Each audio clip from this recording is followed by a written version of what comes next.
আগামীকাল রাজ্যে আসছেন প্রধানমন্ত্রী নরেন্দ্র মোদী। রানাঘাটে মতুয়া গড়ে তিনি সভা করবেন। রানাঘাটে সভার আগে পশ্চিমবঙ্গের উদ্দেশ্যে বার্তা দিলেন প্রধানমন্ত্রী নরেন্দ্র মোদী।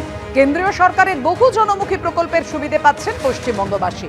একই সঙ্গে তৃণমূলের অপশাসনের জন্য ভোগান্তির শিকার হচ্ছেন। লুটপাট ভীতি প্রদর্শনের সব সীমা পেরিয়ে গেছে তৃণমূল।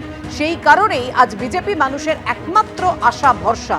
রাজ্যে আসার আগে তৃণমূলকে এভাবেই নিশানা করে বাংলায় পোস্ট করেছেন প্রধানমন্ত্রী নরেন্দ্র মোদী।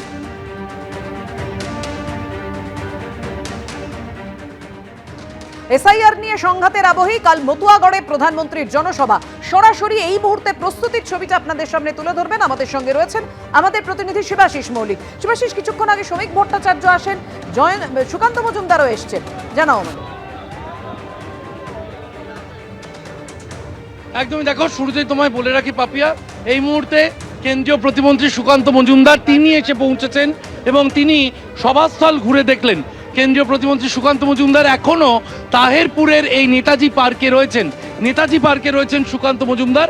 সরাসরি এবিপি আনন্দের পর্দায় তার কাছে জানতে চাইবো মতুয়ারা কি আশা রাখতে পারে আগামীকালকের সভা থেকে।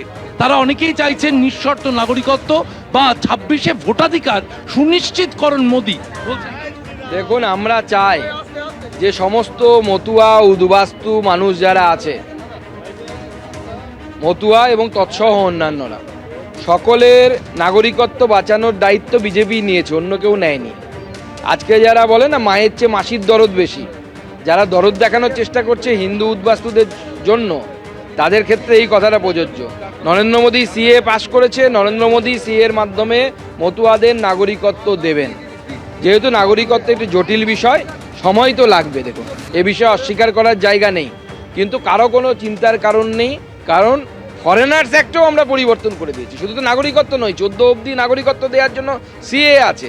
এমনকি 14 সালের পর 15, 16, 17, 18তেও যদি কেউ আসে, 19 সালে যদি কেউ আসে, সেক্ষেত্রেও নরেন্দ্র মোদীর সরকার এবং মাননীয় গৃহমন্ত্রী অমিত শাহজি ফরেনার্স অ্যাক্টে পরিবর্তন করে সেখানে বলেছেন যে পাসপোর্ট নিয়ে, পাসপোর্ট ছাড়া হিন্দু উদ্বাস্তু যদি পশ্চিমবঙ্গে প্রবেশ করে থাকে বা ভারতবর্ষের অন্য কোথাও প্রবেশ করে থাকে, তাদেরকে ডিপোর্ট করা যাবে না, অর্থাৎ বাংলাদেশে ফেরত পাঠানো যাবে না, বা ডিটেনশন ক্যাম্পেও রাখা যাবে না, জেলেও নিয়ে যাওয়া যাবে না। আমরা তো মামলাও করেছি হাইকোর্টে যে তৃণমূল কতজন বাংলাদেশি হিন্দুকে জেলে ঢুকিয়ে রেখেছে। আপনারা যান, দমদম জেলে দেখতে পাবেন, সবাইকে বের করব, কাউকে জেলের ভেতরে থাকতে দেবো না। হিন্দুদেরকে জেলে ঢোকাবে আর জেলের ভেতরে রাখবে, এটা চলতে পারে না। অর্থাৎ শরণার্থীদের পাশে আছে বিজেপি, এই বার্তা দিচ্ছেন সুকান্ত মজুমদার।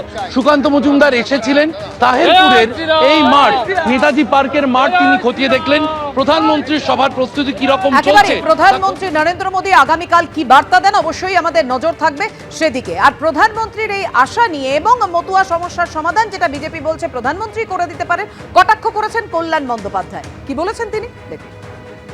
আসছে এর আগে তো অনেকবার এসছে, কিছু লাভ হয়েছে কি? মোদী আসবে যাবে, ঘরবাড়ি করে বসে থাকুন না কেন, কিচ্ছু হবে না। এর আগেও তো এসছে, প্রত্যেকবার প্রত্যাবর্তন। ভারতবর্ষে মানুষ ওকে জবাব দেবে যেভাবে মহাত্মা গান্ধীর নামটা মুছে দিল মানরেগা থেকে। এত অহংকার ভালো নয়। আগামীকাল প্রধানমন্ত্রী নরেন্দ্র মোদী আসছেন। 3200 কোটি টাকার দুটি জাতীয় সড়ক প্রকল্পের শিলান্যাস করবেন তিনি। বড়জাগুলিয়া কৃষ্ণনগর সংযোগকারী 67 কিলোমিটার 4 লেনের রাস্তার উদ্বোধন করবেন প্রধানমন্ত্রী নরেন্দ্র মোদী। বারাসাত থেকে বড়জাগুলিয়া পর্যন্ত 18 কিলোমিটার 4 লেনের রাস্তারও কাল ভিত্তিপ্রস্তর।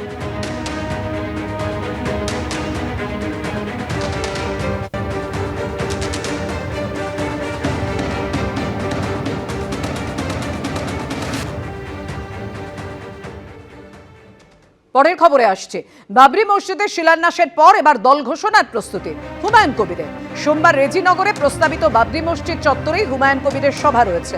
তৃণমূলকে চ্যালেঞ্জ ছুড়ে সোমবার নতুন দল ঘোষণা করবেন হুমায়ুন কবির।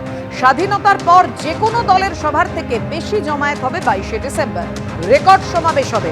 মহকুমা শাসক ও পুলিশের অনুমতিও মিলেছে। হুঙ্কার ভরতপুরে সাসপেন্ডেড তৃণমূল নেতা হুমায়ুন কবির।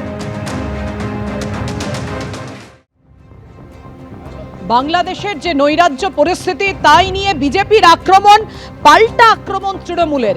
কি বলেছেন কুণাল ঘোষ, সোশ্যাল মিডিয়ায় কি পোস্ট করেছেন রাখবো আপনাদের সামনে। একেবারে কড়া আক্রমণ শানিয়েছেন, বিজেপিকে নিশানা করেছেন বাংলাদেশের নৈরাজ্য নিয়ে।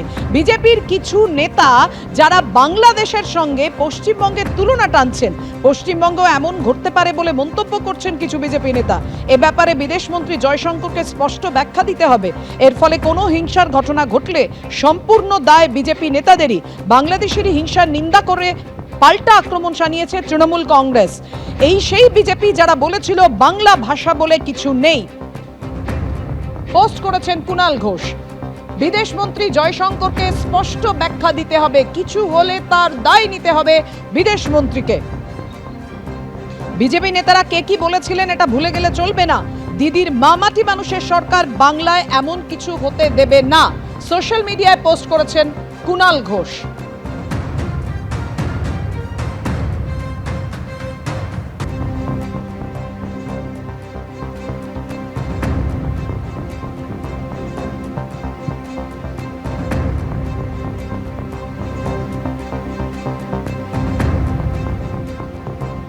বাংলাদেশের নৈরাজ্য নিয়ে আক্রমণ শানিয়েছিল বিজেপি, তার পাল্টা আক্রমণ করল তৃণমূল। পশ্চিমবঙ্গেও এমন ঘটতে পারে বলে মন্তব্য করেছেন কিছু বিজেপি নেতা।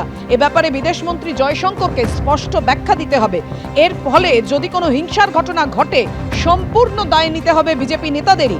বাংলাদেশের হিংসার নিন্দা করে পাল্টা আক্রমণ শানিয়েছে তৃণমূল কংগ্রেস। আর কি বলেছেন কুণাল ঘোষ দেখুন। বাংলাদেশে যে ঘটনা ঘটছে সে সম্পর্কে সর্বভারতীয় তৃণমূল কংগ্রেস তাদের বক্তব্য স্পষ্টভাবে জানিয়ে দিয়েছে, ঘটনার নিন্দা করা ইত্যাদি। কিন্তু যেহেতু বিষয়টি আমাদের দেশের নয়, আন্তর্জাতিক, ফলে এটা কিন্তু কেন্দ্রীয় সরকার, বিদেশ দপ্তর তাদেরকেই এই বিষয়টা অবিলম্বে জরুরি ভিত্তিতে দেখতে হবে। এর মধ্যে একটা ঘটনা ঘটছে, অমিত মালব্য এবং বিজেপির এই ধরনের কিছু নেতা বা নেত্রী, সেটা দিল্লির হোক বা রাজ্যের, তারা এই বাংলাদেশের ঘটনার সঙ্গে পশ্চিমবঙ্গকে তুলনা করে বা পশ্চিমবঙ্গের নাম জড়িয়ে খুব কুৎসামূলক কিছু প্রচার করছেন, যেটা শুধুমাত্র দায়িত্বজ্ঞানহীন বললে ভুল হবে, প্ররোচনামূলকও বটে। কারণ তারা চাইছে এই ধরনের অশান্তিমূলক বিষয়গুলোকে একটু প্ররোচনা দিয়ে বাড়িয়ে ধর্মীয় মেরুকরণের রাজনীতি করতে। এটা শুধু বাংলার অপমান নয়, এটা প্ররোচনা দিলে এ নিয়ে কোনো অশান্তিও তো তৈরি হয়ে যেতে পারে, বা যেটা সবসময় বিজেপি চায়। ফলে অমিত মালব্য বা এই যারা এই ধরনের কথা বলছেন, আমরা বলছি এটা তীব্র নিন্দা করছি। বাংলাদেশে যেটা ঘটছে সেটা তো আপত্তির, কিন্তু ওটা কেন্দ্রীয় সরকার তাদের বিদেশ দপ্তর ব্যাখ্যা দিক, দেখুক, তাদের যা যা করার করুক। কিন্তু তার সঙ্গে পশ্চিমবঙ্গকে জড়িয়ে, যেখানে আমাদের এই সীমান্তটা শেয়ার করতে হয়, সীমান্তটা তো পশ্চিমবঙ্গের রয়েছে, ওপাশে ত্রিপুরা রয়েছে, ভারতেরও তো সীমান্তে বাংলাদেশ রয়েছে। এবার তার মধ্যে যেহেতু বিজেপি বাংলার নামে কুৎসা করে, তাই বাংলাকে তার সঙ্গে, পশ্চিমবঙ্গকে তার সঙ্গে তুলনা করে কিছু ভিডিও ছেড়ে দিচ্ছে, কিছু হিংসাত্মক প্ররোচনামূলক। তার মধ্যে কোনটা ঠিক কোনটা ভুল এখনো তো সেইভাবে রাতারাতি যাচাই করা সম্ভব নয়, কিন্তু কিছু খারাপ ঘটনার খবর তো বাংলাদেশ থেকে আসছে।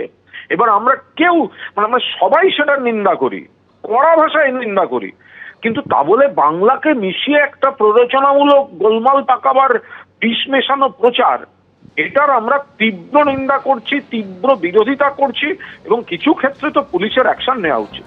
এবিপি আনন্দ এগিয়ে থাকে, এগিয়ে রাখে।